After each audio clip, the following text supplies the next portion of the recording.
tune-up, what are like? Just tell me, what are the kind of the top 3 or 4 or 5 things of a basic tune-up? Tune-up, usually brake check and brake adjust, shift adjust. I do bolt check, make sure all the bolts are tight.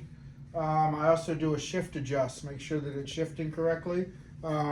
Also inspect the tires and reinflate them to the correct pressure, and make sure the handlebars and everything are tight and well adjusted. And look for any problems with the bike, so I can let them know what might be coming down the pike next.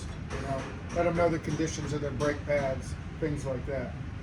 I mean, if a person skips doing their tune-up, I mean, something could, the brakes could start digging into the rotors, right? A bottom bracket could start, a whole lot of problems could start happening if you don't just do basic stuff, right? If you don't do your basic tune-up, it's going to cost you more money in the long run because you're going to be replacing more parts.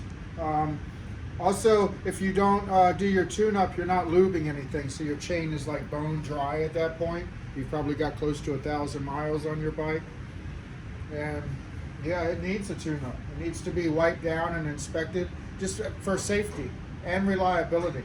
There's nothing like going for a bike ride on an electric bike and you're 20 miles out in your ride away from home and something falls off your bike and now you're pushing it.